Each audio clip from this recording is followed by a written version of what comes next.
আসসালামু আলাইকুম। আসসালামু আলাইকুম।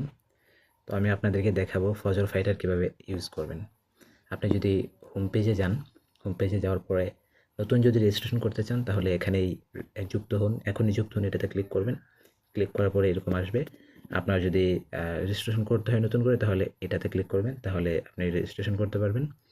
আর যদি অলরেডি রেজিস্ট্রেশন করা থাকে তাহলে হচ্ছে আপনি লগইনে ক্লিক করবেন। লগইনে ক্লিক করার পরে আপনি আপনার মোবাইল নাম্বারটি দিবেন। দিয়ে আপনি আপনার মোবাইল নাম্বার এবং পাসওয়ার্ডটি দিয়ে আপনি লগ ইন করবেন। আমি জাস্ট একটু এখানে পজ করে নিচ্ছি।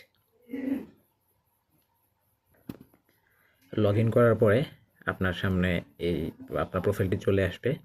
তো প্রোফাইলটি চলে আসার পরে আপনি যদি একটু স্ক্রল করেন তাহলে আপনি দেখতে পারবেন আপনি যখন ফজরে উঠে যাবেন তখন এই বাটনে ক্লিক করবেন।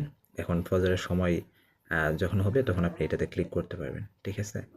এরপরে হচ্ছে আপনি নিজে উঠেছেন তখন + পয়েন্ট পাবেন। আপনি যখন অন্য কাউকে কল দিতে চান বা আপনার কমিউনিটিকে যদি আপনি কল দিতে চান, তখন আপনি হচ্ছে এই কমিউনিটি যেটা আছে ওইটাতে ক্লিক করবেন।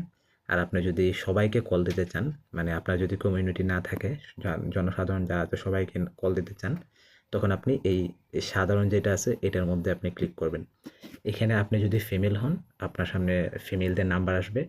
আপনি যদি মেল হন তাহলে আপনার সামনে মেলদের নাম্বার আসবে।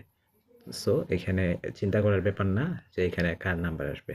আপনি মেল হলে মেলদের নাম্বার আসবে, ফিমেল হলে ফিমেলদের নাম্বার আসবে। আপনি ফজরের সময় কল দিতে হলে আপনাকে এই সবাইকে জাগান এইটাতে ক্লিক করতে হবে। এছাড়াও আপনি যদি উপরের যে ৩টা ডটের লাইন আছে ওইটাতে যদি ক্লিক করেন এবং জাগিয়ে দিন এইটাতে যদি ক্লিক করেন তাহলে আপনি সেই সবার নাম্বারই পেয়ে যাবেন। ঠিক আছে? সো এখানে একটা লাইন আছে, এখানে একটা বাটন আছে, এটা যদি ক্লিক করি তো দেখুন এখন ফজরের সময় নয়, তাই এখন এখানে কোনো নাম্বার শো করতেছে না। কিন্তু যখন ফজরের সময় থাকবে তখন এই জায়গাটাতে ঠিক এই ঘড়ির জায়গাটাতে একটা একটা করে নাম্বার আসা শুরু করবে, তখন আপনি হচ্ছে কল দিতে পারবেন ইনশাল্লাহ। ঠিক আছে? আসসালামু আলাইকুম।